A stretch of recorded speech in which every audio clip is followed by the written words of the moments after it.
সেই রিচার্জটা ফ্রি ছিল, net free ছিল।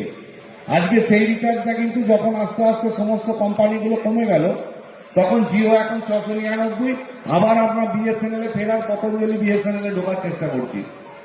তো এই বুনিয়াদী প্রাথমিক বিদ্যালয়গুলো আছে বলে এখনো পর্যন্ত নিরক্ষরতার কম আছে।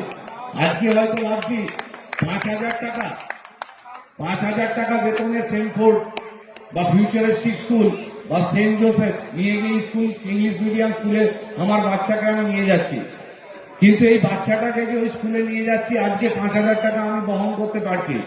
কিছুদিন পরে ওই ফিসটা যখন এই বুনিয়াদী শিক্ষার এই প্রাথমিক শিক্ষাগুলো বন্ধ হয়ে যাবে, প্রাইমারি স্কুলগুলো, তখন ওখানে কিন্তু পার মান্থ বেতনটা 17,000 টাকা হয়ে যাবে। তখন আবার কিন্তু আমার গ্রামে অশিক্ষা বাড়বে। আমি একদম পাড়া গ্রামের ছেলে, সেই জায়গাটা থেকে উপলব্ধি করেই বলছি যে দয়া করে প্রত্যেকেই নিজের ছেলেকে প্রাইমারি এডুকেশনে পাঠান। আমি বলছি যে সমস্ত মাস্টারমশাইরা পেয়েছেন, এই মাস্টারমশাইরা কিন্তু যথেষ্ট পরীক্ষা দিয়ে এই প্রাইমারি স্কুলে মাস্টার শিক্ষকতা পেয়েছেন, এবং এনাদের কাছে যেটা শিখবেন সেটা সঠিক শিখবেন।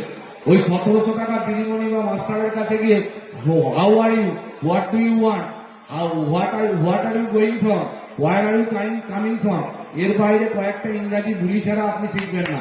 আপনার ভিত্তি বসতে হবে এখান থেকেই, যার যেখান থেকে ওঠার। আমি ওই প্রাইমারি স্কুল থেকে উঠে এসে আজকে জায়গা পেয়েছি। যারা আজকে হয়তো বিডিও সাহেবকে জিজ্ঞেস করুন, উনিও ডিএম ম্যাডামও কিন্তু ওই প্রাইমারি থেকেই উঠে এসছে। তো যে জায়গা থেকেই উঠে আসি না কেন, ওই বুনিয়াদী শিক্ষা থেকে এসছি। এই বুনিয়াদী শিক্ষাকে আমাদের বাঁচাতে হবে, এবং বাঁচানোর জন্য আমাদের আশু করণীয় যে আমাদের প্রাইমারি এডুকেশনটাকে, সিস্টেমটাকে বাঁচাতে হবে। সরকার যে চেষ্টা করছে সেই জায়গা থেকে চেষ্টা করুন। আর সবাইকার একটা ধারণা হয়ে গেছে যে যেহেতু মাস্টারমশাইরা সরকারি কর্মচারী, সরকারি লোক মানে সরকারি বেতন পান, অর্থাৎ পাবলিকের শত্রু। আমি প্রাইভেটে সবকিছু পছন্দ হবে, শুধুমাত্র মানে একটা কথা বলতে খুব খারাপ শুনলেও বাস্তব, যে আমরা সমস্ত কিছু প্রাইভেট পছন্দ করি। শিক্ষা প্রাইভেট পছন্দ করি, স্বাস্থ্য প্রাইভেট পছন্দ করি। শুধুমাত্র বিয়ের সময় যদি মেয়ের বরটার সময়, তখন আমরা খুঁজি যে সরকারি চাকরিজীবী। এইটা বন্ধ করুন। সরকার থাকলে সবাই থাকবো, আর সরকারের প্রচেষ্টা আছে বলেই আজকে এই জায়গায় আমরা দাঁড়িয়ে আছি।